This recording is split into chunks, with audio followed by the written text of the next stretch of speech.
This is Ross Coulthard, and you are listening to That UFO Podcast. Hi everyone, and welcome back to That UFO Podcast. It's a breakdown for I was going to say beginning of July, but it's now the 10th of July. My God, the month is getting away from us. Dan is here with me. Dan, welcome. Is this time dilation? Is time getting warped by the intense heat in the UK? We'll get to that when we talk about Tom DeLonge's appearance on Steve-O's podcast, Time Dilation. But yes, on that, it is extremely hot here in the UK to the point I cannot sit in my normal recording space. Let's not call it a shed.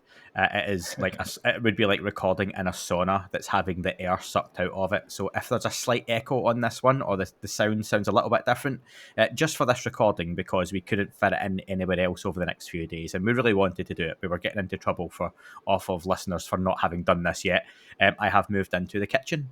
So if you are watching on YouTube, there will be no video for this one. Apologies, but you do not need to see my kitchen. Trust me.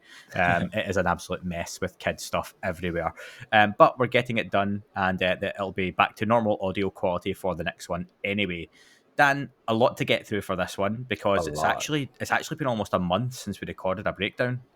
Wow, time really does go by fast. It does. A lot to get through. I've got down here, among other things, we're going to talk about the Brazilian hearings, Lou at Elizondo's IG complaint, Tom DeLonge on Steve-O's podcast, the NDAA language, James Webb update, a little bit on Roswell at the end, and there's some other stuff thrown in there as well, which we'll get to. So we'll kick off with a little bit on the Brazilian hearings, Dan. They happened on the 24th of June, so as we record this, almost 3 weeks ago. This was an event that we've known has been coming for some time. It wasn't like the US hearings. It wasn't as, I don't think it's unfair to say, as official in terms of the representation and who was there. It wasn't senators, Congress, men and women. It was officials, but researchers, journalists, and a bit more of a citizen type hearing that we had in 2001, as opposed to the US hearings that we had more recently as well. It was overseen by Brazilian Senator Eduardo Girau, who also helped organise the event. The speakers, like I say, were made up of researchers, journalists, apparently high-ranking officials were present, however, not necessarily part of the event, and there was a former federal representative as well. It's been quite hard, I think, for people to get a hold of what exactly went on at the hearing. It was quite long. It was in the native, Brazilian, other than some parts like from Robert Salas, Gary Heseltine, and a couple of others, and it went on for quite a few hours as well. Well done to the couple of folks on Twitter who tried to transcribe the event. There's a bit of a breakdown. Yeah, there's a bit of a breakdown on Reddit as well. So thank you to those folks who done that. And I think the subtitles actually they are now available if people want to go back and watch the replay. And it's relatively. They're relatively okay. The subtitles can work out my accent. They can work out the translation from Portuguese, Brazilian Portuguese, however it's phrased. So yeah, we'll give you the basics and the highlights.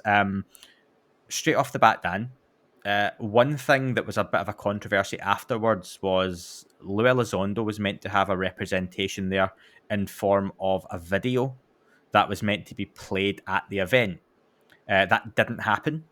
And there was nothing really said about it.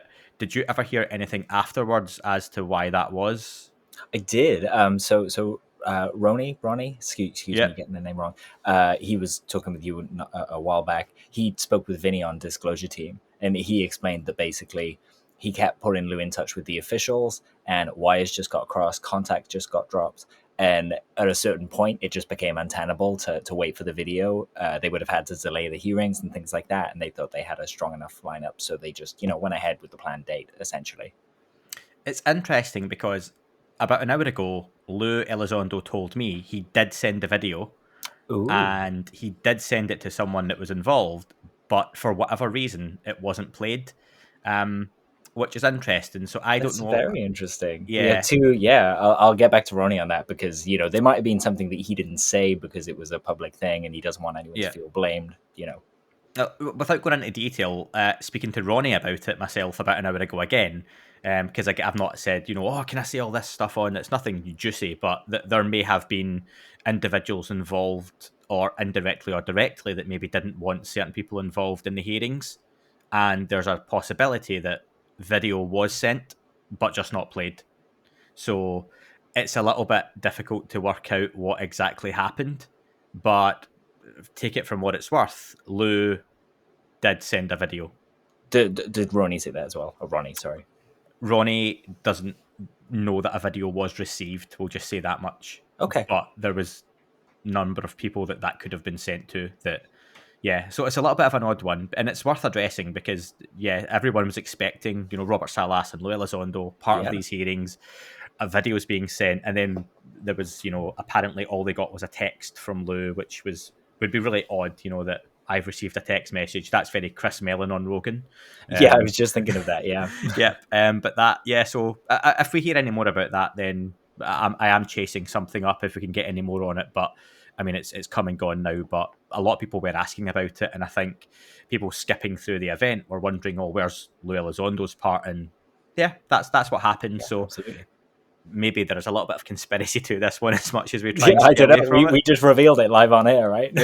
Yeah. So interesting, but who knows? But yeah, that would have been good to have that. But this was very much Brazil's effort at, or citizen effort almost, at carrying forward this conversation. And for me, it seems that it's very much been a massive recap of Brazil's history in the UFO subject, with cases, dates, known data points, explanations, individuals who have been involved in researching, speaking about, presenting, and a summary of here's where we're at, here's everything that's happened, and then very much a ... ellipses of what's next. How did Brazil take this conversation forward? There was no, and I think we said beforehand, Ronnie said on my interview with him, and I don't think there was ever any hype that this was going to be a revelatory event. Revelatory, that's the one. Event that there were going to be videos and images and pictures, and it wasn't ever going to be that. It was a summary and an attempt to get that ball rolling in Brazil. And I wonder, in your opinion, Dan, did that have any level of success?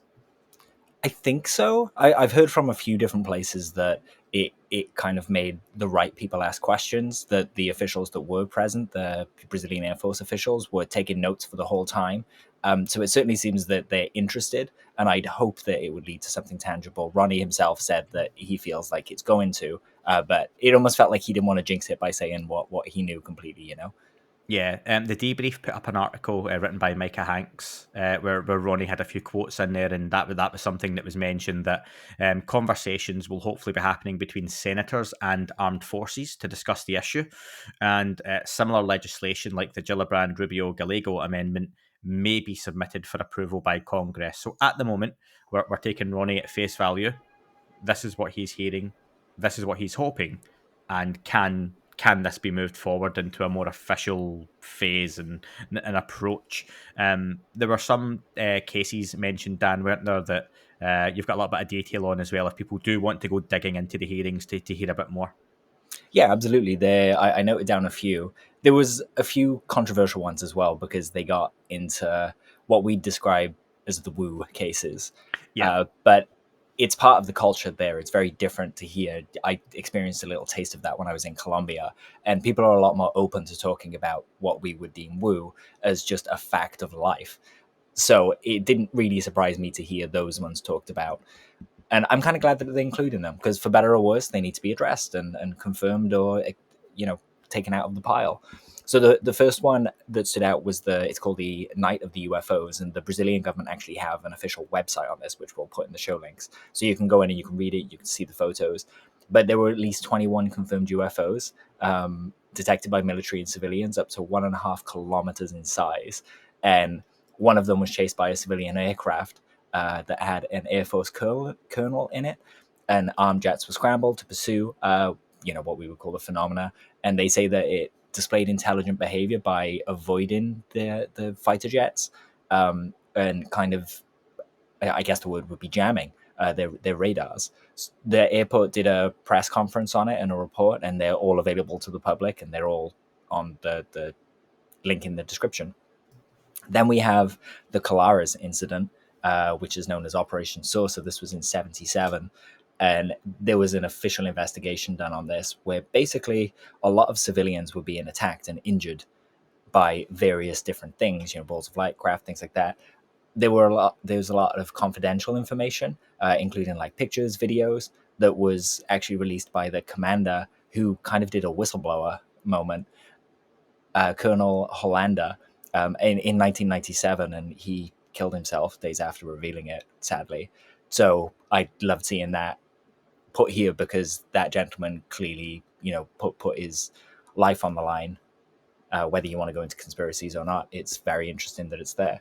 Then we have the Acre assault in 2014. This was a wave of UFO attacks that occurred on the indigenous tribes of the Amazon. One document reports a silver craft landing in the center of a tribe, shooting light beams that injured a lot of people, including a pregnant woman who was killed. There were investigations done by the Policia Federal, which is basically Brazil's FBI. And they concluded that although they can't confirm the story, the cultural effects on the tribe were really deep, that they changed their kind of daily habits and rituals and things like that. So again, that will make me think of secret machines and the cargo cults, and how these sightings can have a deep effect on people's everyday lives. The next one was a Trinidad Island case in 57. This involved naval officers and a whole ship crew on leave seeing a disc disappear into the ocean. Or it came out of the ocean, circled around them a bunch of times, and went back into the ocean. There were 3 pictures taken that were shown, and classified naval documents were later released to kind of confirm it.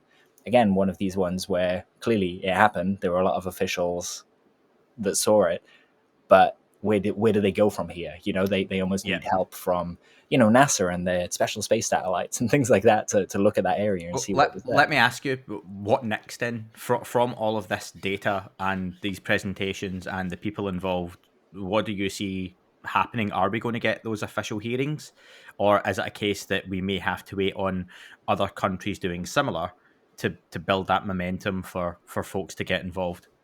I feel like other countries are going to kind of come and add to the snowball here, because when we're looking at cases outside of America, we're suddenly dealing with realistically the possibility of it being US technology. They pour money into this, into black projects. And so a triangle that's seen in Brazil as a UAP or a UFO or OVNI could just be, Project Aurora or something like that, or a stealth fighter that's being flown over.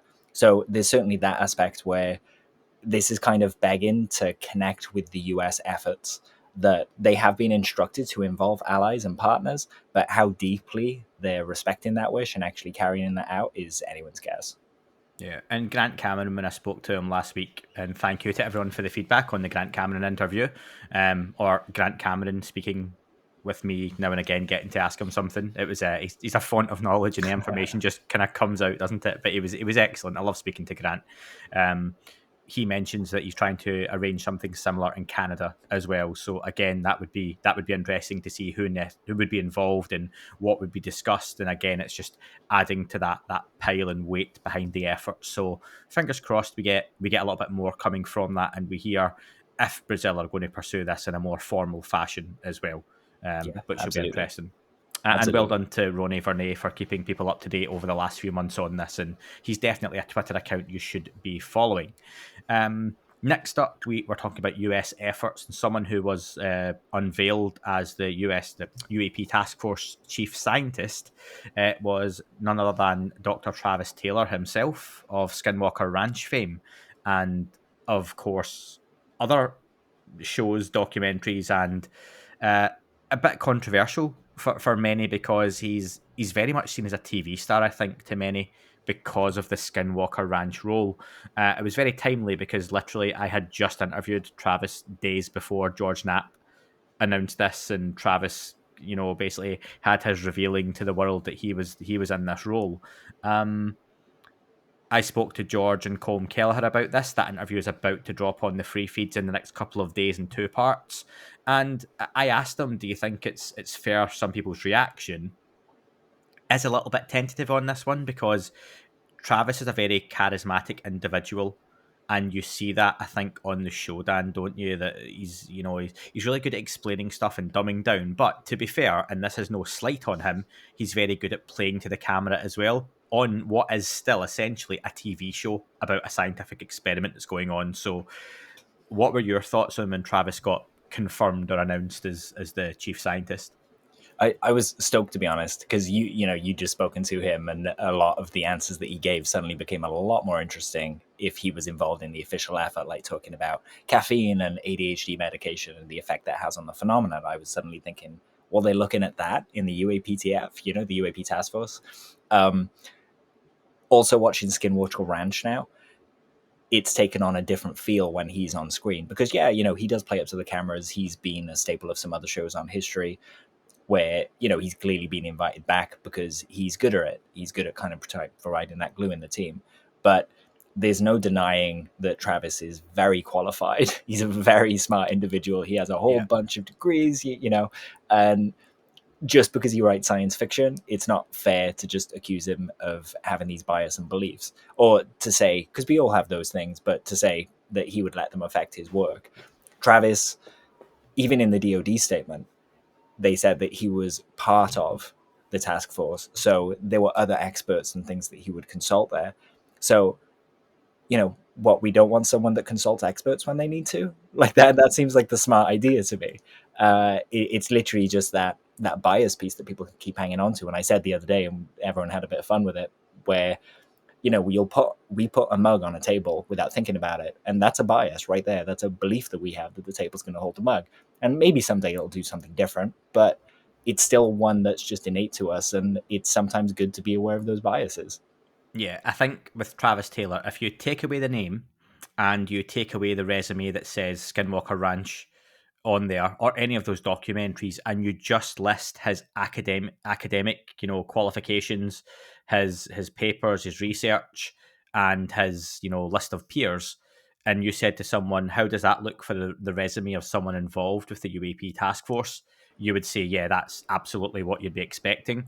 So I think to now know that he is that person, it's a little bit like watching Undercover Boss, or when you're watching Skinwalker Ranch, that there's that guy, and Brandon Fugel and others have confirmed they had no idea because Travis Taylor was under NDA and couldn't have those discussions. So maybe they had their own ideas, and I know a few people in the UFO community have said to me since that they had their leanings or their thoughts that might be who that was, which is fair, and people have their sources. But we all know now, and for me, it's interesting how we go forward from this. And Travis has opened himself up to a whole lot of scrutiny now, which I'm sure he would have known. And we have seen how, especially on social media, which Travis, to be fair, isn't too active on, how this impacts and how people react to these people being involved in the UFO community and the UFO conversation. Again, just to remind folks, I had a listener emailing me today asking when the interview with Professor Simon Holland was, and I just had to let them know that, as I've said on the podcast a while back, we'd lined up an interview with Simon Holland. He was requested by several listeners to be a guest on the podcast. British-based, scientist, interesting guy, very intelligent, getting involved in the UFO conversation in some of his YouTube videos, and he agreed to come on the podcast. And because of what was happening on social media at the time and all the kind of toxic conversation and people arguing back and forward and the attacks, he declined and chose to cancel the interview. Not a slight on ourselves or the listeners, but he just didn't want to be involved in that side of things, which is really disappointing. And you wonder how many others, like a Travis Taylor, who have stayed in the background, could have potentially come forward but didn't, because they see the reaction online and the keyboard warriors and the arguing and the infighting and the bitterness, and they just say, no, I don't need that. And Travis Taylor could have very much just done that as well, and we could have just kept guessing.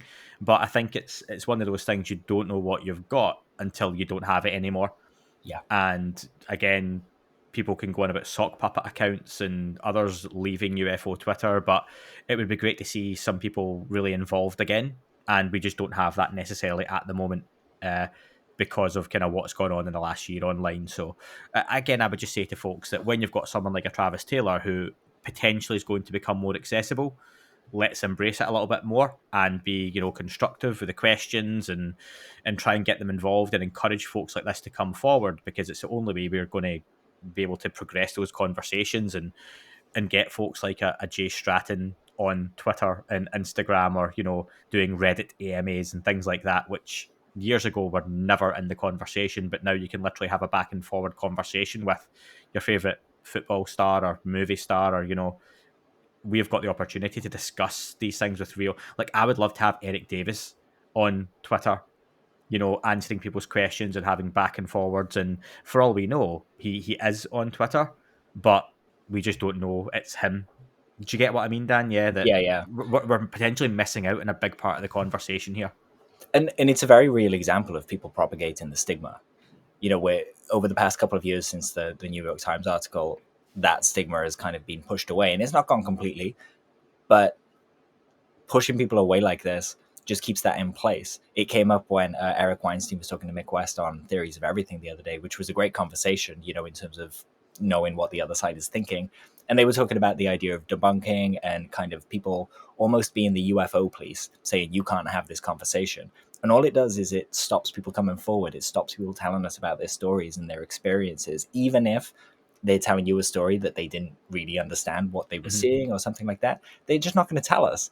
Whereas we want Ryan Graves out there. We want Alex Dietrich. How great would it be to have David Fravor on Twitter? But we know what would happen. People would be judgmental instead of curious. There was a whole thing with the Travis Taylor reveal from Science magazine as well, where basically the journalist who wrote the article took a Pentagon statement and edited it and took the complete wrong part. They kind of cut this, whole paragraph down to one sentence that just fit their narrative. And then that went out to God knows how many people, because it's a respected magazine. And unfortunately, I'd say, at least for me, it damaged their reputation. And they did issue a correction, but it still really wasn't good enough.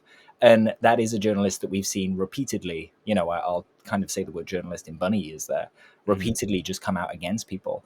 And it just makes you start asking questions as to whether there's a very real effort to stop this conversation happening. Yeah, like an agenda potentially. And to be fair, that's something I asked George and Colm about, because they bring that up in the interview I had with them, and they both go off on that journalist about that piece, and that it very much comes across as a hit piece.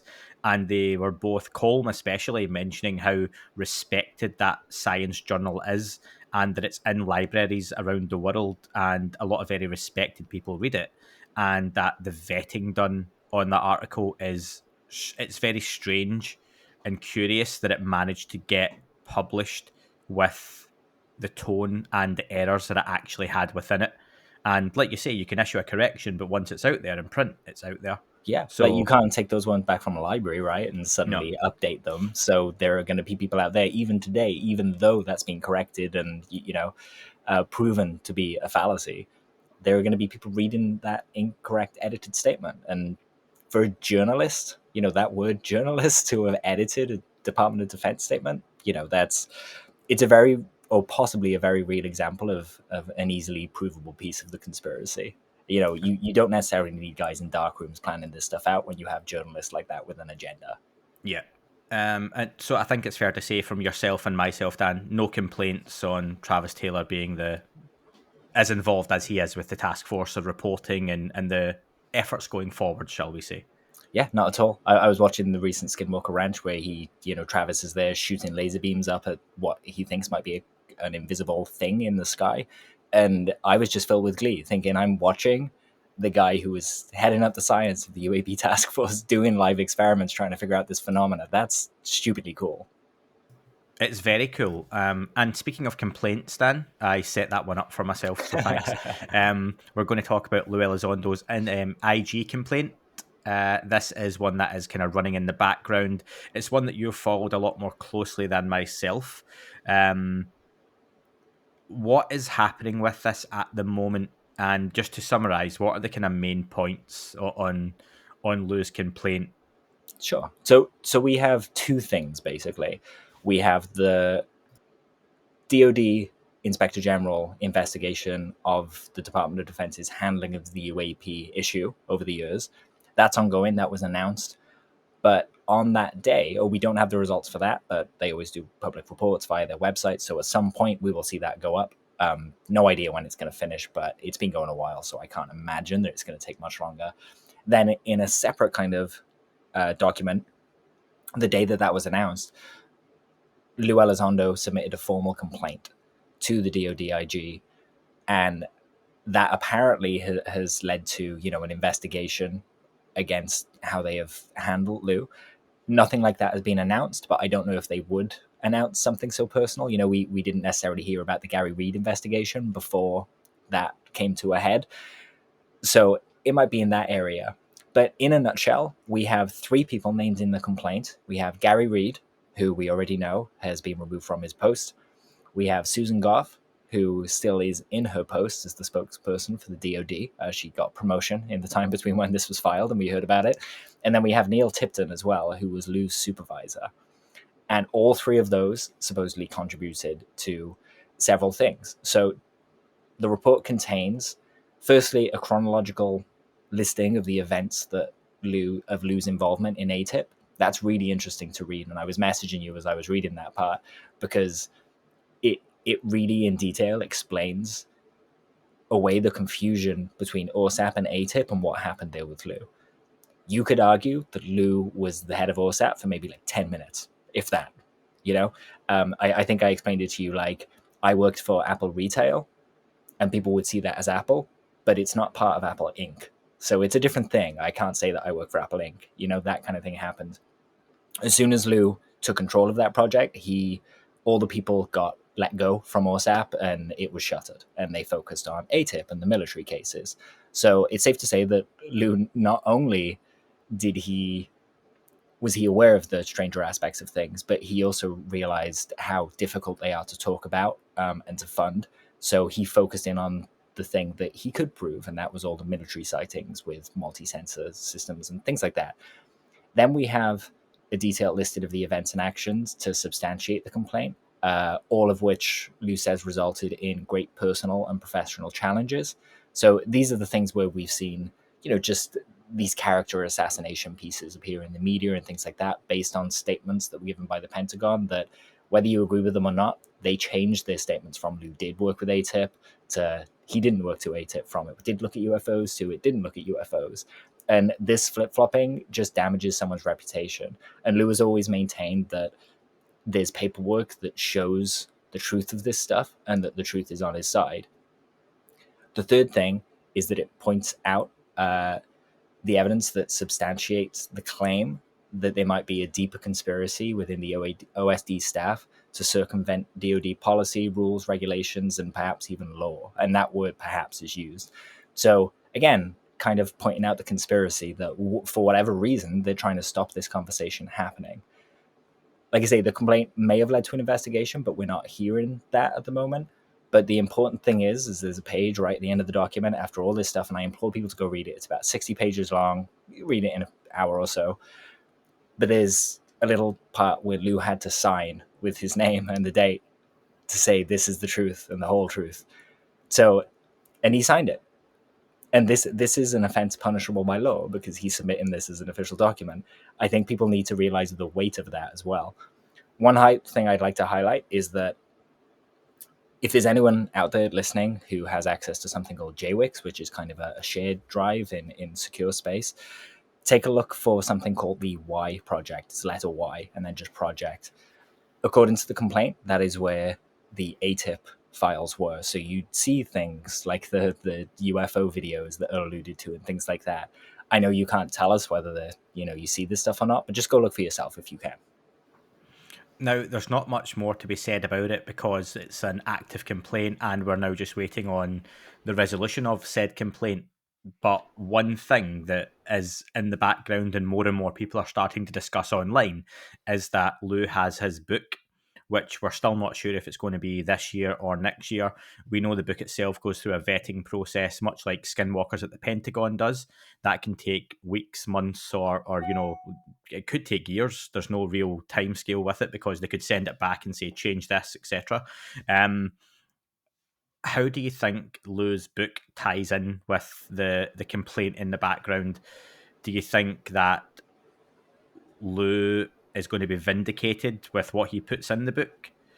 Or do you think that in terms of the... Because I asked Colm the question outright, that can someone who writes one of these books lie in the book? And Colm said, well, technically, yes. If it's not something that... And I'm not saying Lou would be lying, but just to clear that up, people keep thinking that, well, whatever Lou puts in the book will be truth. And I would believe that as well. Okay, fanboyish or whatever you think, then, he's writing the book, you have to take it at face value. Shameless. Yeah, shameless. But I asked Holm that, could someone put, something that was false in there and it would get through the vetting process? And he made the point, well, yeah, because you don't necessarily know who's vetting it. It could be a couple of people. Someone could vet it, go away, then someone else comes in, and during that time, and they start vetting parts of it, and you don't know what they know to be true or false, depending on what is in the book. So there's a whole lot of things could slip through the net. But do you see this book as being a piece that will vindicate and complement the IG complaint for Lou? Yeah, absolutely. If I was the publisher, I would include this IG complaint with the book if I could. It's a public document, so chuck it in there at the back. It's a good reference document, not to kind of go, oh, is Lou telling the truth or not, but just to give. It's a very dry kind of read, and it still contains an incredible amount of information. So if the book reflects at all what's in this IG complaint, it's going to be explosive.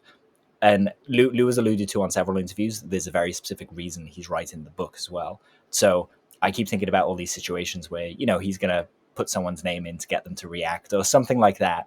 And, kind of canary in the coal mine type situation. It's going to be a real interesting time when that comes out, because he's going to be given a lot of context, and we'll finally we've heard a little bit of his background of what he might have done in Afghanistan and things like that. But we're going to hear, prose is always better, the book's always better than the film kind of thing in some cases, but you know what I mean. It's just more extensive. We'll be able to hear Lou's thoughts on things that happened, everything about his relationship with Jay Stratton or Axelrod, as we've now found out, to 99.9%. We're going to get a lot more detail in events that we know, and a lot more context around all of these events. So I think it's going to be explosive, and that it's designed to make someone react. If you had to put a bet on it, because people are asking online, do you see it being this year or next year for the book? Next year. Me too. Yeah. I can't see it. Although Christmas release would be lovely. There's everyone's Secret Santa's done for them. Interdimensionally delivered. Speaking of interdimensional, Dan, good segue. Tom DeLonge appeared on Steve-O's podcast. Steve-O of Jackass fame, as many will know him. Had his demons in the past, but certainly turned his life right around. And I didn't actually know he had a podcast, although every big celebrity does now. Tom DeLonge and Steve-O being acquaintances, chums, mates is no surprise given their backgrounds and the time they both became famous on the scene. And Blink-182, Jackass, of course, they met and had affiliations. They talked about UFOs quite extensively on the podcast, and Steve-O is decent with his conversations, very laid back, very open, and I don't think there was anything on there revelatory. Again, I'll use that word because you've told me how to pronounce it properly, but I think I hope it's wrong for both of us now. There's nothing particularly revealing, but I think if it's been a while since you heard Tom DeLonge speak on UFOs, or you've not heard anything and looking for where to start, it's probably not a bad interview to jump into, because he covers very much the same points he's made in the past. Again, to run through them without, because there's not a whole lot of detail we can necessarily go into because it's things we've discussed in the past, but time is parallel, not linear. They're not coming from far away is kind of where he starts, and that's something he says more and more, as in they're not coming from other planets or galaxies. And I think what the producer or the co-host says, so they're interdimensional, and he says, that's it. They're coming from a different reality, or a time parallel to ours. He uses the analogy of, or he says that imagine a technological civilization at the end of their technological cycle. Whatever he means by that. He says, imagine they could invent like a submarine that could change its voltage, is his wording, and materialize in our reality. That could be what we are seeing. I thought of the Philadelphia experiment when he said that. Yeah. Was, Yeah, not the Tom Hanks movie. I used to always get those confused. It was really, as a child growing up, when you hear of the Philadelphia Experiment and then Philadelphia with Tom Hanks and Denzel Washington. Yeah, it's two strange movies to mix up because they're very, very different. Good double feature. Yeah, good double feature. I digress. But yeah, so Tom very much wading in that these aren't coming from other planets. I find that really interesting that he seems to stay away in conversations now completely from talking about beings traveling great distances in the universe, whereas you still have folks like Chris Mellon who very much talk about extraterrestrials and Yeah. that hypothesis, and people come at it from different angles that you would tend to think, given the relationship they've had in those discussions, well, they'll all have a very similar idea of what's happening, yet they all seem to have different end games or outcomes in terms of their conversation and what they think might be going on. Let me ask you, Dan, I want to discuss this because we know we've talked about it before. Tom DeLonge and his idea that these are interdimensional, given what he's heard, learned, and the people he's spoken to. Would you be disappointed to find out, capital D disclosure happens tomorrow, that there isn't an aspect of other stuff coming from other planets and galaxies? If we have the White House lawn conversation and the world leaders come out and say, do you know what? Yes, there are non-human intelligences controlling craft. They're coming here, but there's nothing. There's literally no evidence of other planets being involved. They're coming from a different or a parallel timeline. Would there be an element of that would disappoint you? A little bit, only because of the way I grew up gazing at the stars, and that's how the X-Files was sold, and that's the idea I was acclimatized to. But at the same time, and Steve-O and Tom talk about it during this interview, it is almost like that's easier and less scary to accept, because the alternative is that our locks on our doors don't work anymore, our windows don't keep us safe, our houses, they're just penetrable by others that could be watching us at all times. And they have some conversations in here about fear feeding these other entities, and our emotions being able to essentially be a source of nourishment for these. And Tom goes into a few examples, but they get a little scary. And when talking about misinformation, Tom says the why of it could be that people feel safe when they think that this thing is super far away and it's a big effort for them to get here. So yeah, whilst disappointment would be a part of it, I actually think it would make me a little more nervous to have it confirmed that my eyes don't necessarily work and show me everything that's around. Yeah, he talks about the idea that, we're creating our own reality through our thoughts and feelings, and, almost in a little bit of, people say you create your own luck. Well, maybe you literally create what happens to you by putting that out there. He says once you manifest an idea of something, that it goes out there, it can happen in different ways, shapes, and forms. He uses the example of, a book moving on a shelf. If you see a book moving and you think you see it move, then you're like, huh. But if you see a book moving and it really scares you and frightens you, that emotion manifests itself in a way that book will fly off the shelf and hit you. And then are you starting to think about, poltergeist activity? Is that where that comes from? And there's a part of you manifesting that event because you're connecting with something else that, thinking about the way I kind of thought of it was old switchboards on phones, where you call the operator and they plug you in, and depending how you feel, where you're at in that moment in time and your thoughts and experiences, that you get plugged into a channel and there's a reaction, and that book flying off at you or not flying off at you. And even going down a really woo route or strange route of, people having like psychic powers or like telekinesis or being able to move things with their mind. Is that where you start tapping into that kind of stuff because you're willing it to happen?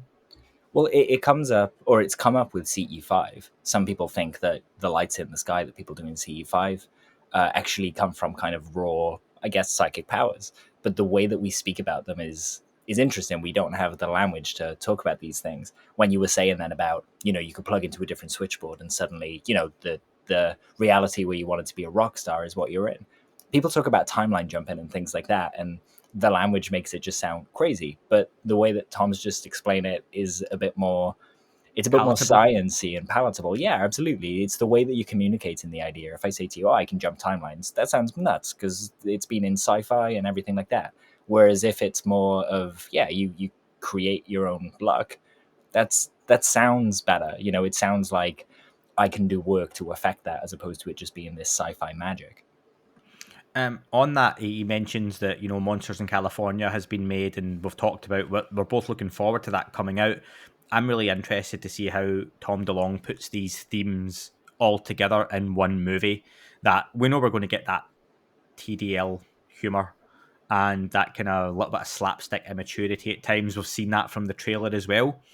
But do you think Tom DeLonge, like I know the guy, that Tom DeLonge, Mr. DeLonge, Mr. D, through Monsters in California or other media vehicles like this, can add to these theories? Do you think he's going to successfully put out a vehicle that not the general public who watch it, because I think there'll be a limited audience for this film from the general public.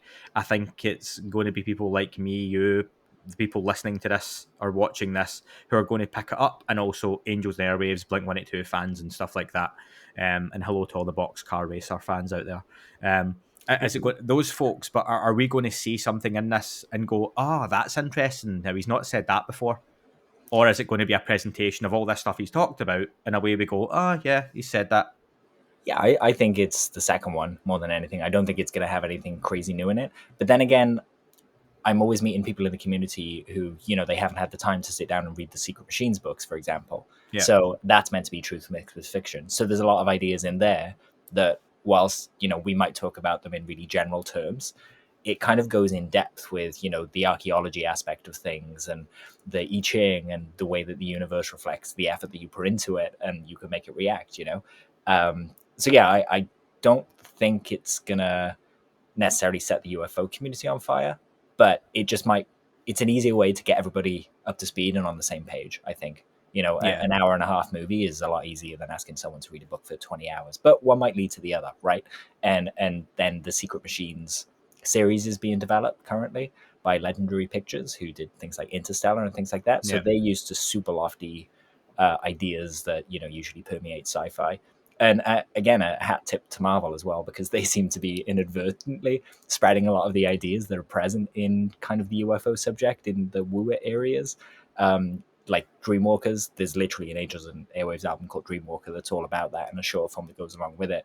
So yeah, I certainly think that movies and TV is a great way to get these ideas out there. Close Encounters of the Third Kind, we look back on now and realize, wow, that was effective, but how many more people saw Batteries Not Included but didn't necessarily think of it in that way? And now they get to reframe it and think, oh, okay, that's an autonomous AI coming to our planet to help us. That's a very cool way to depict that idea. Do you know what could be quite cool is, and this is, I've not even got this noted down, but if we could get like Close Encounters of the Third Kind remade, and I'm not usually a big one for remaking classic films at all, but that could be an interesting one to reimagine now. I like the word reimagine as opposed to remake. I felt a bit dirty when you said that. yeah, you don't want to just remake it, but you reimagine it and update it a little bit. And, could someone like Tom DeLonge get involved in a project like that, buy the rights? And yeah, who knows? Could be interesting. Just a thought. Maybe that's his idea. And we've got Nope coming out soon, the Jordan Peele movie as well. That is very much a UFO movie, and there's a theme park aspect to that too. They're leaving the set there, so you can go visit the theme park, and they're bound to have a nighttime show there or something. And I want to go and see one of the UFOs. So listen, slight aside on that, which is I think a positive for Nope, for anyone who's not heard or seen the trailer's available now. It comes out in the UK on the 22nd of July. I went to see Thor in the cinema today, and behind me, in the row behind me, were a couple of kind of older geeks who were commenting all the way through the trailers and the adverts and stuff like that. And one of those guys was there who nothing impressed him and everything was like beneath him. And funnily enough, when all the trailers were on, the one he reacted to positively, like I say, I was literally right in front of him, was Nope. Because the trailer came on and it's got those kind of quick flashes that hides it. It didn't have the picture of the UFO that some of the trailers have. Yeah. But you see the person getting sucked up into the sky and the horror aspect of it and the Nope in big, white and black lettering. And he just went, that looks quite interesting, actually. So I was like, so if you've got a trailer which is meant to grab an audience and not ruin the film and show you everything that's in it, which too many trailers do these days, I thought it was quite interesting to hear a member of the general public behind me. And I really wanted to turn around and say, it's a UFO movie. But yeah, I thought I would. But to hear him say, oh yeah, that looks interesting, Oh, well, I think that is a trailer doing its job, because you've got a guy sitting there who is quite critical of life by the sounds of it. He wasn't happy with banking adverts that were being played. He sees a movie that I know is going to be about UFOs, and he was like, "Oh, that looks interesting." So yeah, well done to Jordan Peele and the makers of that, because at least the trailer has done its job, and I think that guy's going to go and pay to see that. Yeah, absolutely. And then he'll watch the film and kind of probably go from that to researching the UFO subject. And now when he types in UFO into Google, it's going to correct him to UAP, and he'll be seeing the Navy Tic Tac video and hearing Ryan Graves and Alex Dietrich talk about, like, that's a really cool kind of set of dominoes to make fall for someone, and it's a lot smoother than it used to be a couple of years ago, right? Yeah. And I say a couple of years ago, like pre-YouTube, Yeah. when you had to go to the library to get anything about it, and they had pictures of the book that I mentioned in the last show that I saw in Blackpool, that I was like, oh, I haven't seen that book since I was a kid. Mm-hmm. On the front of it, literal clouds. Like, now we know they're clouds, but then when that book was made, they didn't. So it was on the front cover as a UFO photo. No, I would hope as part of that search, he types in UFO to Google, he finds that UFO podcast and he dives into the archives and listens. But what he's more likely to find when he types in UFO podcast is Lex Friedman and Joe Rogan. And just to touch on that, Dan. Good segue. Yeah, thanks. Just to touch on that, Lex Friedman had Joe Rogan on as a guest for his 300th show. I've not had a chance to watch or listen to this one yet. After this, Lex Friedman has went to Ukraine and he's been out there documenting a few different things given what's going on. But they do discuss as part of that interview UFOs. Now, Dan, you said to me, having watched it, it's not necessarily big or explosive. It's just a general conversation. Yeah. However, for me, the big takeaway here is you've got Lex Friedman, who has hosted numerous people regarding the UFO topic on his podcast.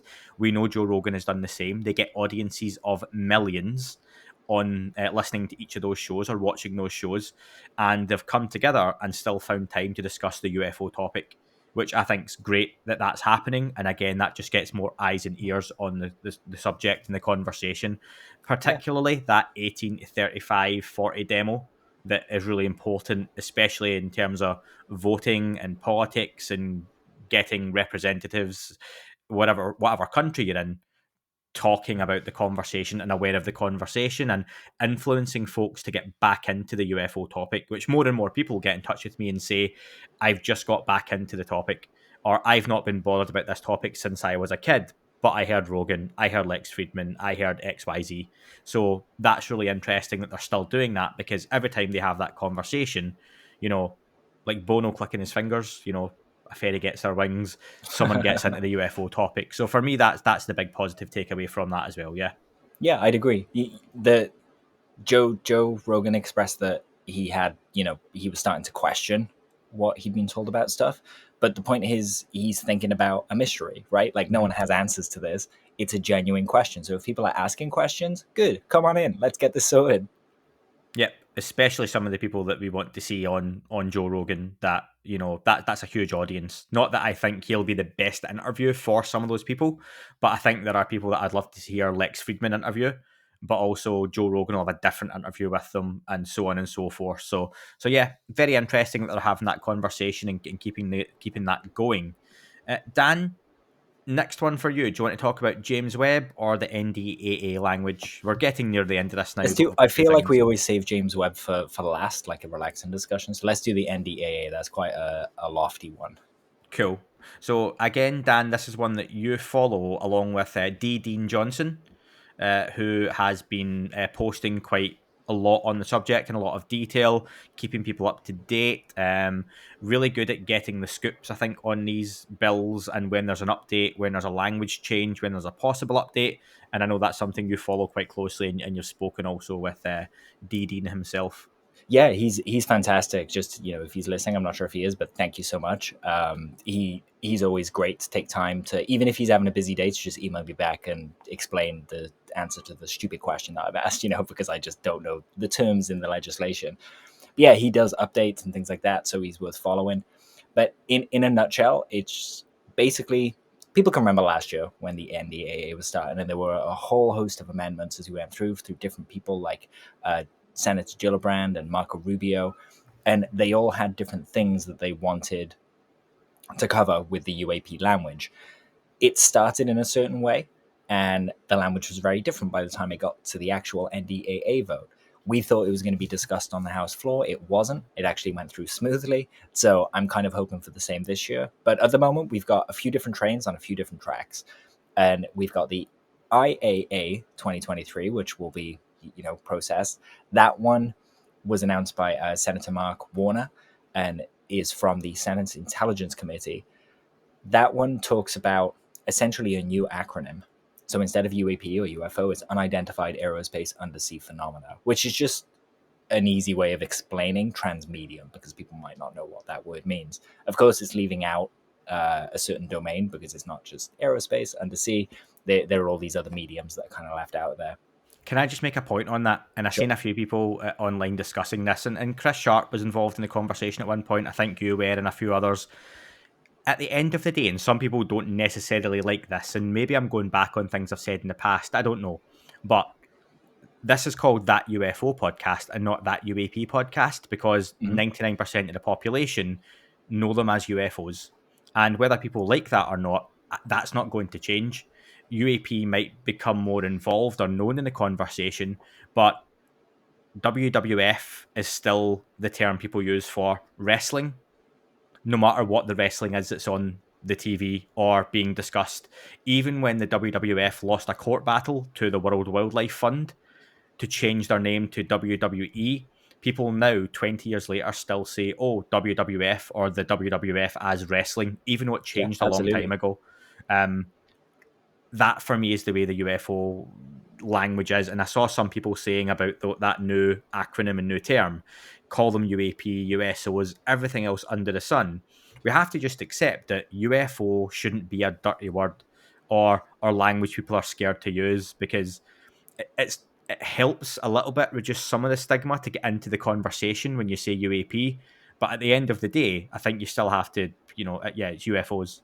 And people always say, if I say UAP to someone that hasn't spoken about it or isn't thinking about it, they'll always say, what do you mean? And I'll go, UFOs. And they go, oh, okay. So we should just start with UFOs. Like, I understand that it is the official term, UAP, to talk about it internally to reduce the stigma.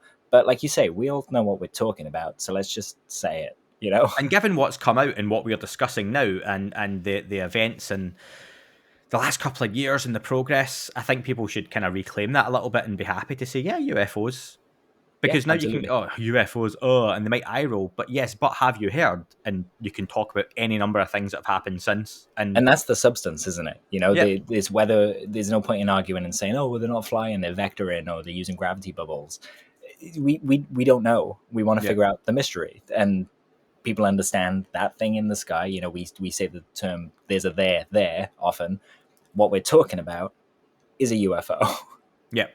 100%. Yeah. Sorry to interrupt. It just came up there when you mentioned the new acronyms and stuff as well. It's a great point. So they talk about increasing transparency and promoting efforts to reform the declassification process, as well as protections for whistleblowers, which is where we get to the kind of immunity stuff.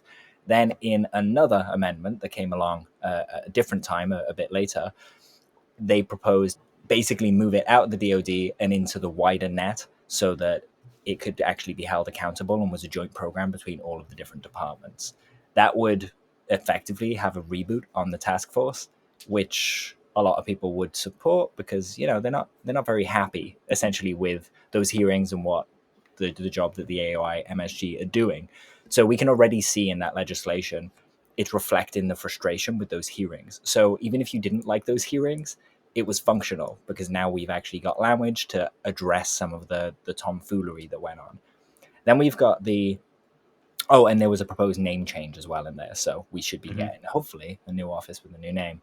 Then we've got the Gallagher-Gallego amendment, and this one's all about immunity. And there's been some confusion with this one because a lot of people think that it means that people can suddenly go and just spill the beans in a public hearing. That's not what this is. What this is they want to set up a secure system within AOI MSG where people who are working in classified projects can legally and safely and not, almost damage national security by putting their stories in the pot, submit classified information. So if someone is, say, for example, Eric Davis is a good example. He has a past where he's definitely worked in certain programs that would look to people much like, studying crash debris and things like that.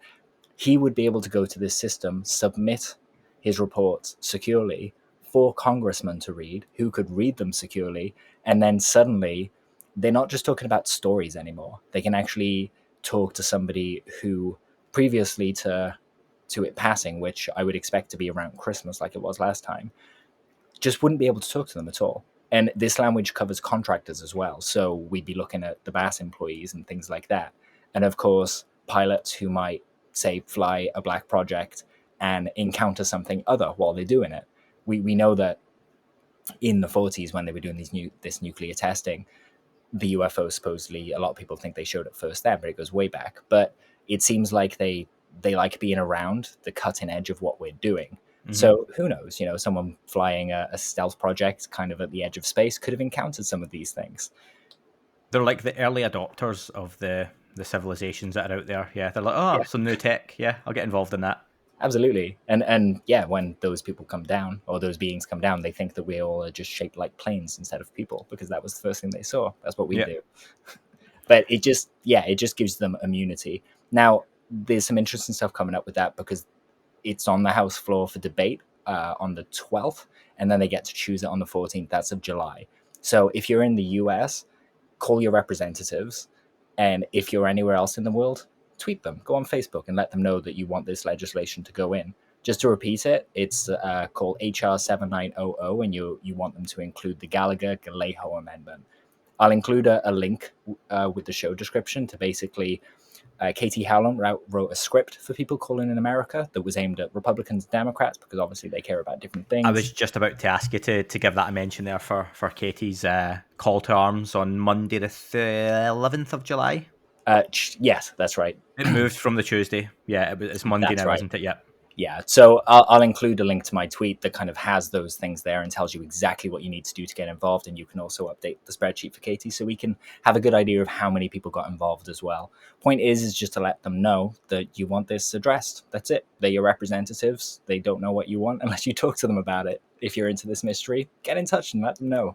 And listen, there is no bad day for people to do that. If no matter what country you're in, if you're UK, US, Australia, Canada, Ireland, Sweden, wherever else you are, if you don't get involved in any one of these, rallies or, phone homes or like Katie's putting this together to get everyone to do it at one time for like a level of impact, if you don't get a chance to do it, that's fine. Do it on Tuesday, do it on Wednesday, do it in Absolutely. 4 weeks' time, do it on the 22nd of December at 1:30 on a Tuesday afternoon because you're bored and it just comes to mind. Do you know what?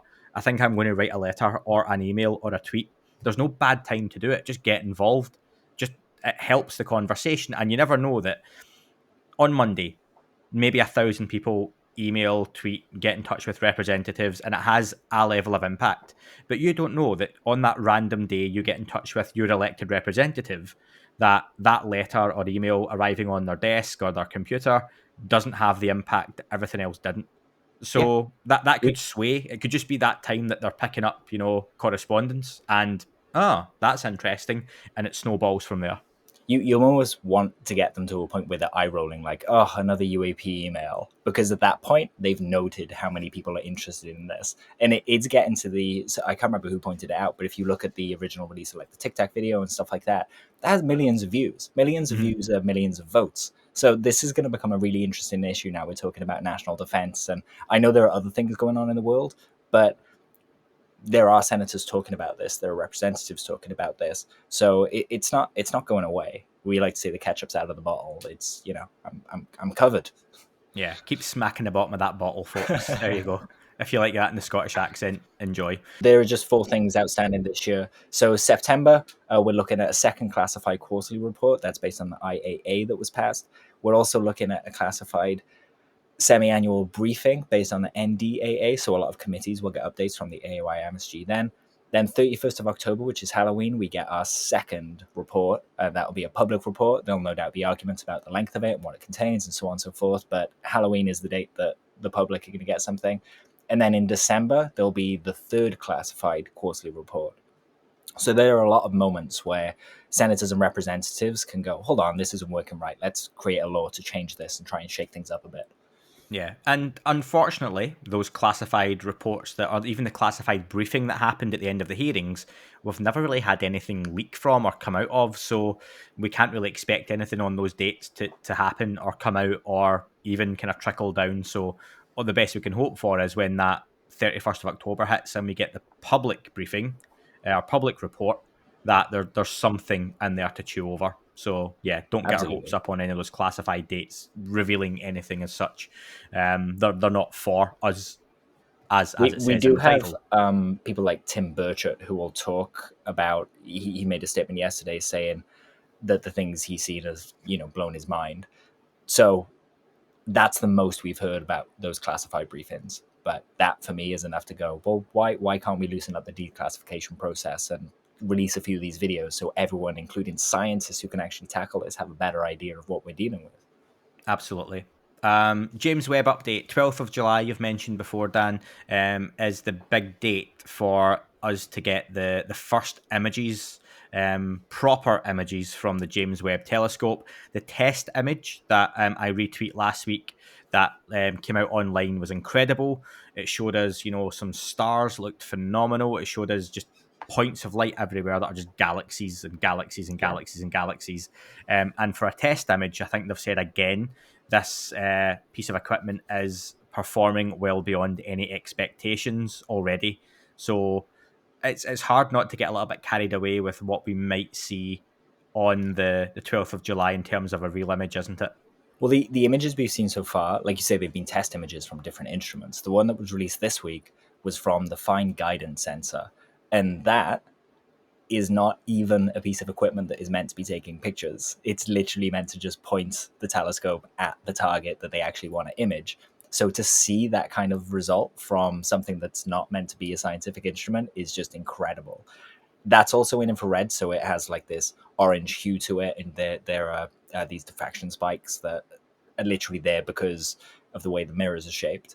Those kind of things are essentially what they're working out when they're saying we're processing the data. They're getting rid of those spikes and they're looking at what's behind the spikes and seeing essentially what's there and correcting the color for them. So what we see when they release these images will be much, much better than what we're seeing from that instrument that you retweeted. Or if you're, on YouTube, you can see the thumbnail. That's the image. It's an incredible image anyway. So Yeah. to think that it's going to be better, my God. Question for you though, Dan. So the target locations have been revealed. It's the Carina Nebula, which is 7,600 light years away. WASP 96b spectrum, which, as everyone will know, is a gas giant, 1,150 light years away. The Southern Ring Nebula, one of your favourites, Dan, 2,000 light years away. And Stephan's Quintet, which is a galaxy group, 290 million light years away. And SMACS 0723, everyone's favourite, a gravitational lensing galaxy cluster. Are we getting 5 different images, each of those? Are those all images that are going to be, or all locations within the one image? Have you got any idea how that kind of breaks down in terms of what we can expect? Because I saw that and I was like, oh, that's some incredibly different things to be looking at. Yeah, so essentially we're going to get a bunch of cropped and zoomed in images of these places. So they'll all be separate images. I would say we're going to get at least 5 based on what they've said. And they're all very different things. So we can kind of see essentially what science can start being done.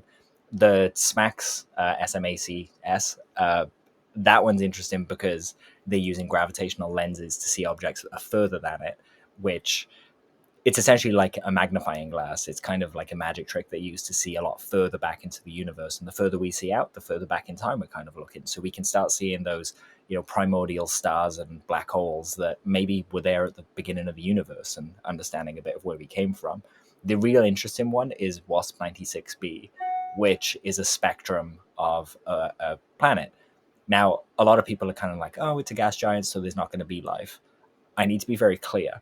We are not going to get pictures of aliens mowing their lawn from this telescope. That's not what this is. It's infrared, so it's looking at a certain wavelength of light.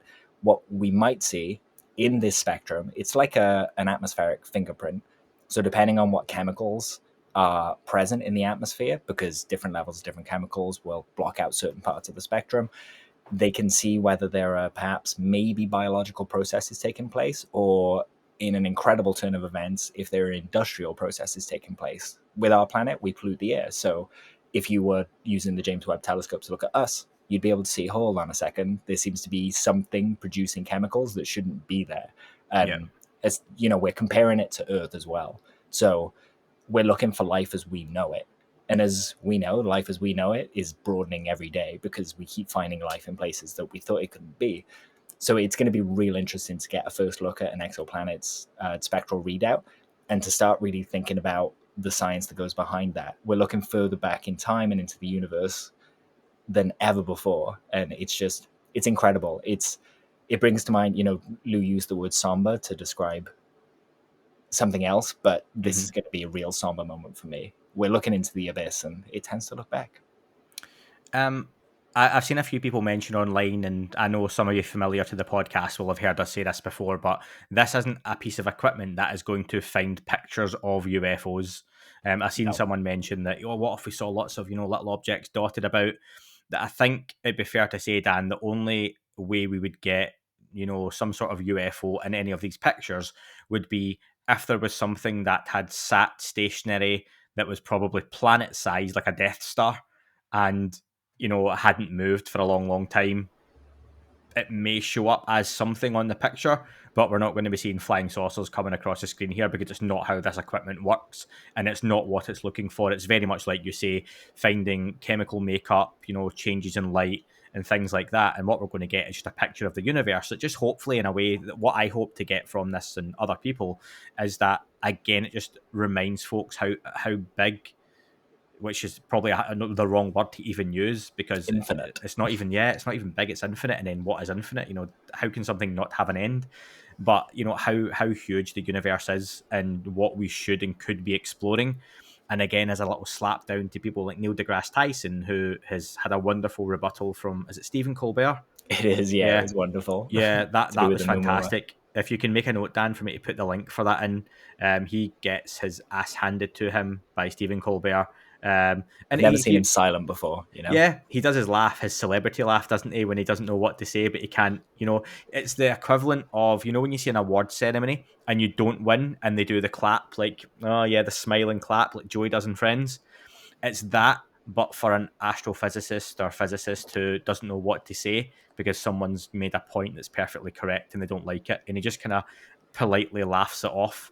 Yeah, and it's kind of Avi Loeb's point, right? Just they're talking about Oumuamua, just to explain it for people that won't have time to go look. Yeah, and Neil is explaining that it just went around the sun and kind of came back, and Colbert rightly says, well, just because it's using gravity and it fell, I can lift this pen and let it go, and that's using gravity to hit the table, but it was still let go by an intelligent being. Yeah.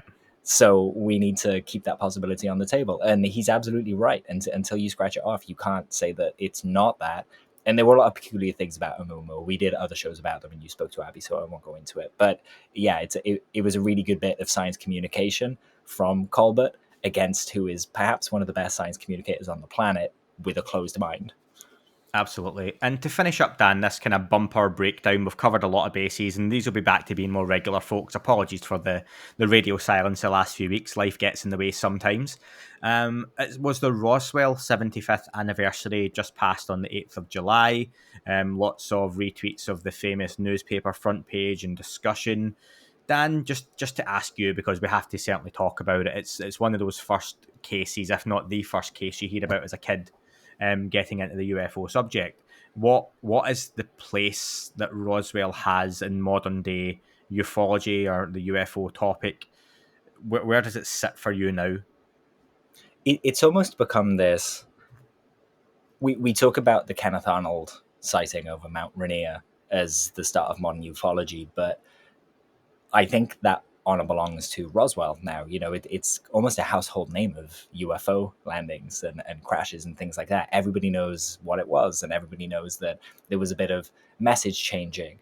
And I think it's sad because I'm not convinced we'll ever know what it was, because back then, you had to make a photocopy of paperwork for it to exist twice. And that was kind of a big ask back then. It wasn't as easy as now. So a lot of documents that would maybe confirm what we would like them to confirm they would have just been shredded or set fire to. The people involved are probably all passed away now.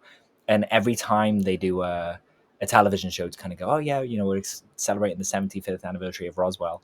I don't know about you, but I react with a little bit of an eye roll because I'm just like, what can you find that's new? And every time I watch these shows, there's not really anything. It's just a headline to A try and get people retelling, yeah. involved. It's a retelling of the story that And we I'm not know sure it's well. getting better each time either. It's kind of getting diminishing returns, which is why I'm looking forward to Nope, because it could kind of summarize an event like that and really make us imagine how strange it would have been back then. Yeah, Roswell for me, the place that it has is a fascinating event. It's kickstarted a lot of conversations and interest and fascinations for especially young people getting involved in the topic and the conversation. It's a fantastic story and narrative of something came from somewhere else, crashed.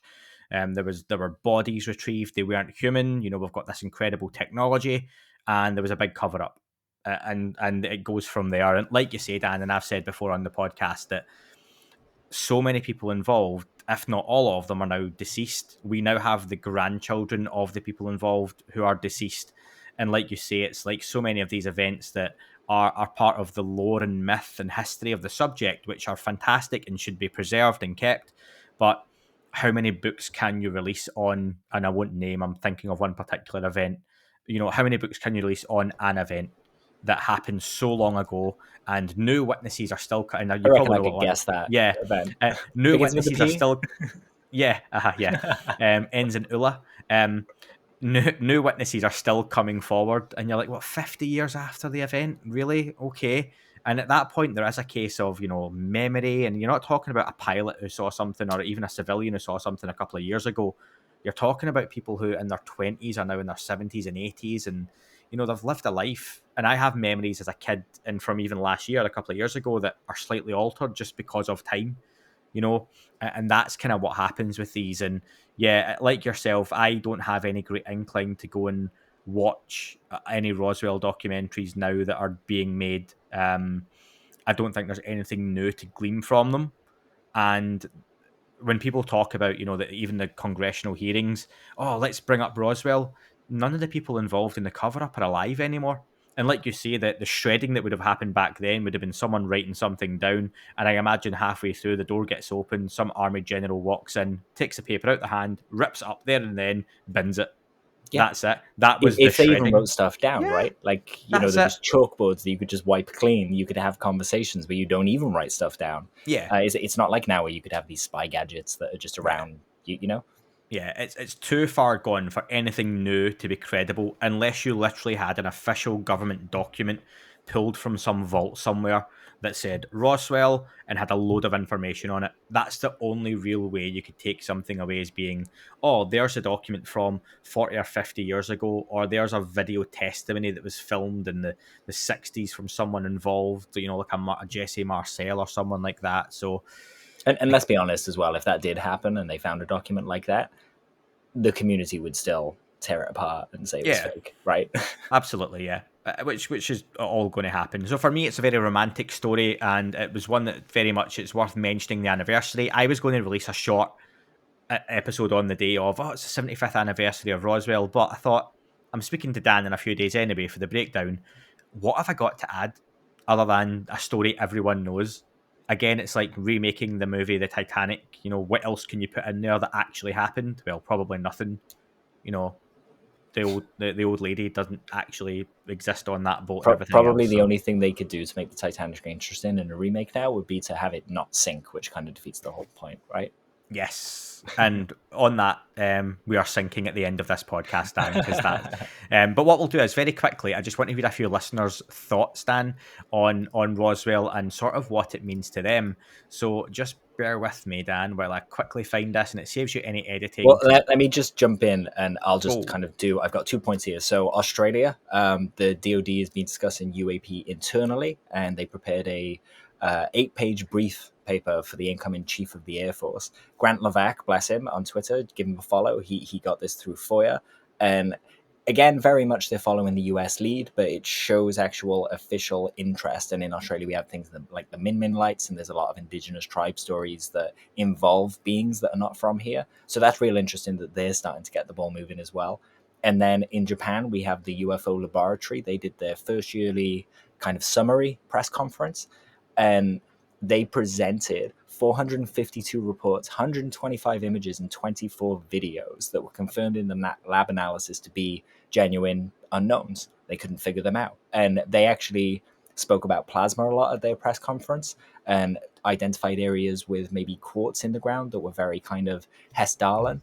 And so you've got that mentioned in the British UFO report as well, plasmas, things like that. So it's interesting that the conversation is starting to really happen on an international scale, and they're finding similar trends in these things. So yeah, it's great. Australia, Japan, Canada, US, Brazil, like it's starting to snowball. And I really hope that we see some lesser known places, like India and that side of things, start talking about the UFO history.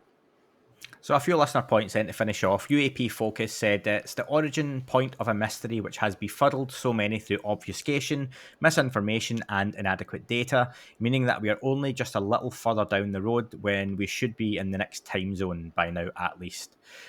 Danny Mullsden says, as I get older, I think it could have been something mundane that crashed, but the government went with the flying saucer angle to scare our enemies into thinking we had alien tech.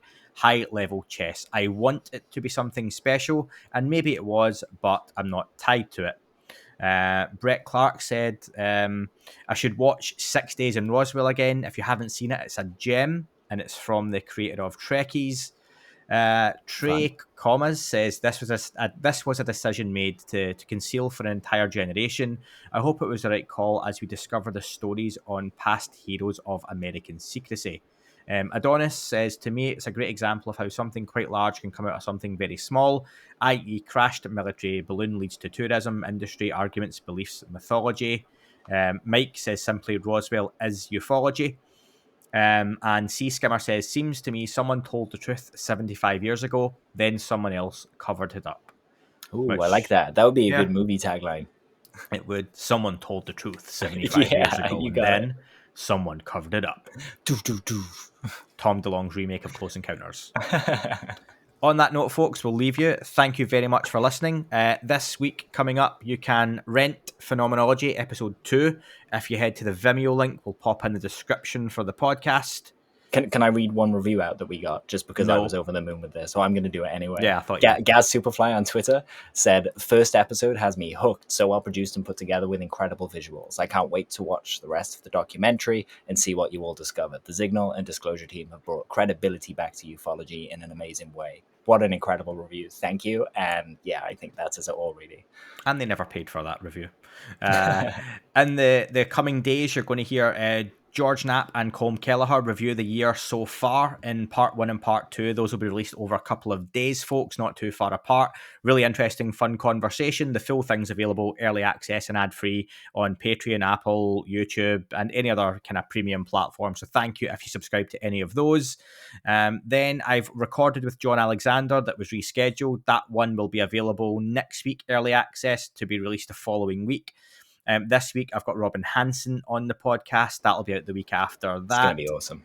Yeah, I'm looking forward to that one. That was another one that had to be rescheduled. It's been a funny couple of weeks, but we're pretty much ahead with things. I should also say that when people hear you talk to Robin Hanson, any questions that you have, send them in, because I've scheduled him for a Coloring Outside the Lines episode in a few months, so we can get a bit nerdy if you want to in that one. So yeah, let's see how they piggyback. Absolutely do that, folks. Absolutely. And Jeremy Corbell should be back on in a few weeks as a follow-up to that year in review episode. And we'll be covering some of those points covered with George and Colm, but some other stuff as well. And Dan, we're going to review a documentary this month. Did we decide on Out of the Blue? I think we did, yeah. Yeah, Out of the Blue, James Fox, classic effort. We're going to do that one. And then I think already, I know in August, we're going to do the Dorothy Isaac one as well, because quite a few people have asked us to look at that. So yeah, this month we'll look at absolutely. the Out of the Blue by James Fox. So any questions you have or any thoughts and opinions on that documentary, go watch it ahead of time or wait till we review it, and then you can watch it afterwards as well. But yeah, lots more to come this month. So thank you very much. And just one ask for me, if you've made it this far into the podcast, if you're having any issues listening on any platforms, let me know. Just because of some changes I've made with techie stuff in the background. Apparently, it might look like some of you on Google Podcasts are having some issues with your feed. You might have to refresh it, but I'll let you know. I'll chase that one up, folks. But yeah, a couple of people have mentioned Google Podcasts having a couple of issues, but everyone else, it seems okay so far. So yeah, so Dan, thank you very much, and we'll speak to everyone else soon. Greetings, ladies and gentlemen, and esteemed members of the government of Brazil. I apologize for not being able to make this address in person, and I hope that my appeal is not diminished in any way due to my inability to be with you today in person. My name is Luis Elizondo, and I'm a career intelligence officer with the United States government.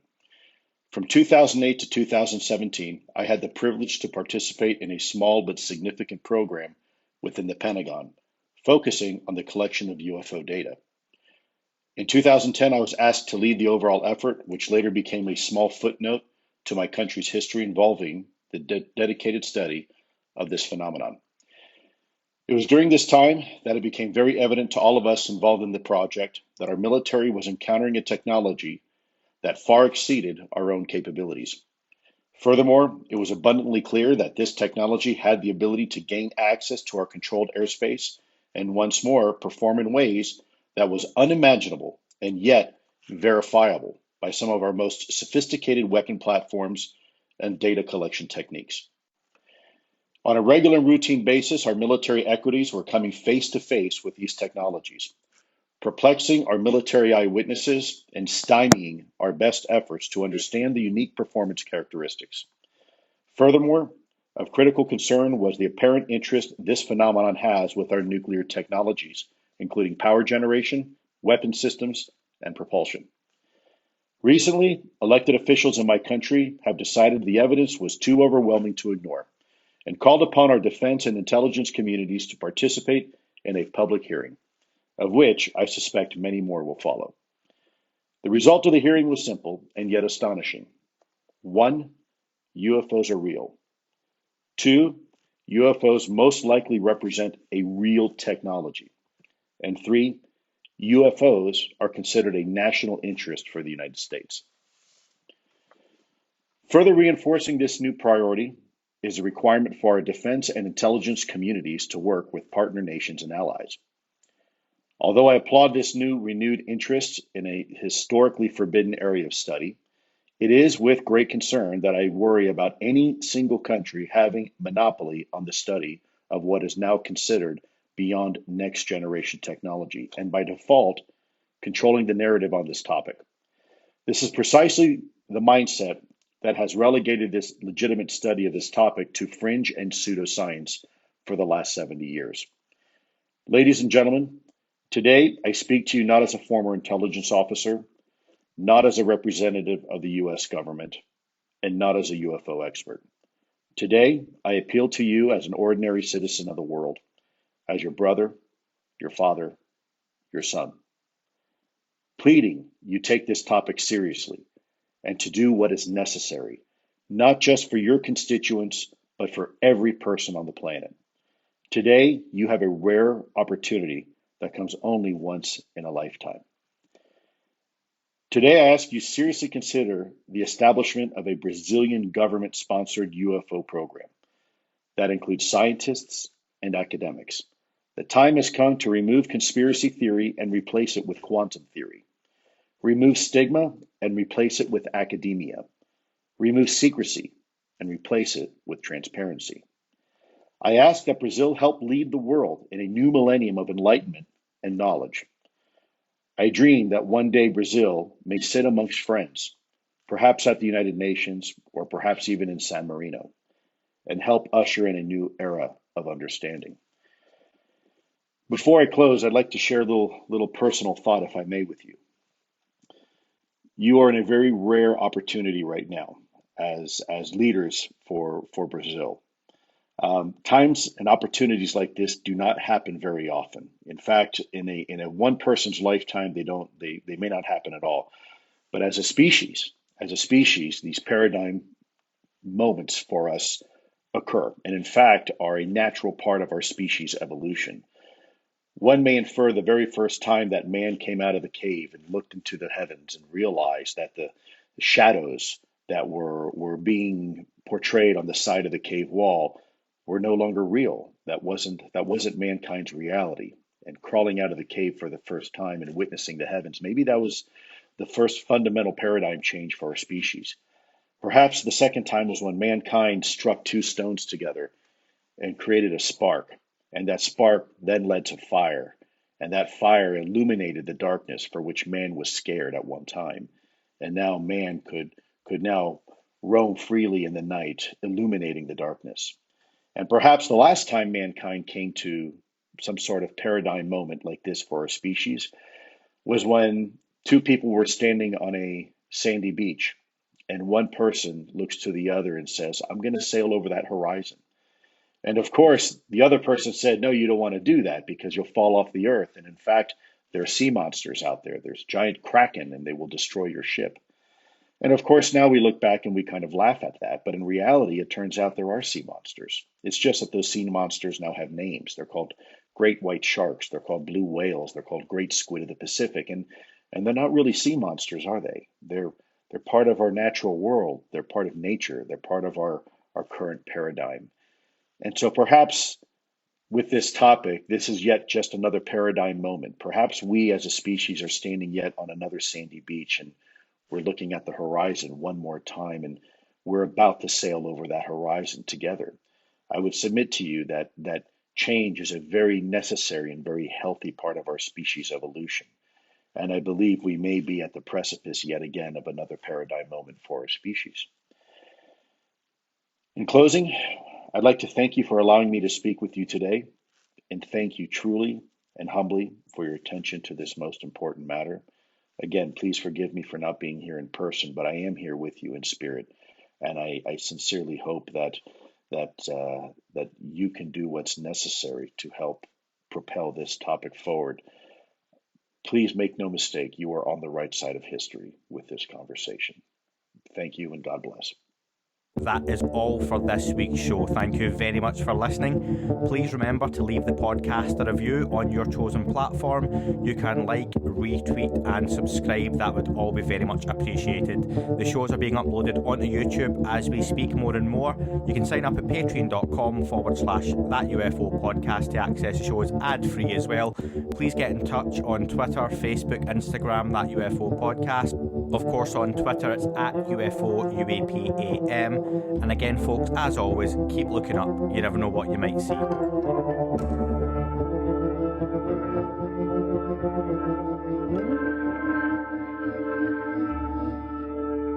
wasn't a tic-tac and not quite a saucer, more like a hubcap designed by Chaucer, a little baroque and quite steampunk, like Alice was playing bass for the Parliament of Folk. The little fucker hovered right outside of my window, and when I shoved out the screen, he made it an issue. I don't think he expected me to see his ass, but I'd had some champagne and smoked a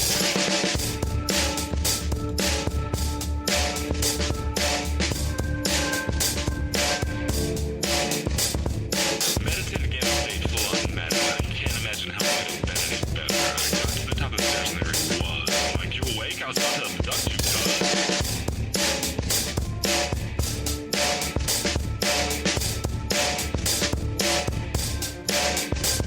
I jumped back in there and kissed myself, and I climbed out the window after the elf, and I woke up in my bed, and there was something on my head, and everything was weird, and everything was messy. I helped out my boys. They thought this was noise. They thought it was a dream. They thought it was my toys. They thought it was my problems, and they think I should seek therapy, and I don't know what to do because it doesn't really scare me.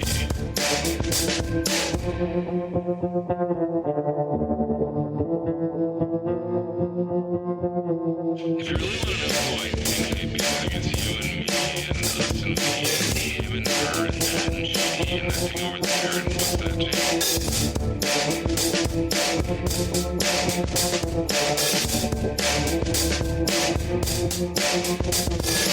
Remain serious, open your mind, consider your heart, consider time, consider your space, consider consider your lies, consider your life, consider your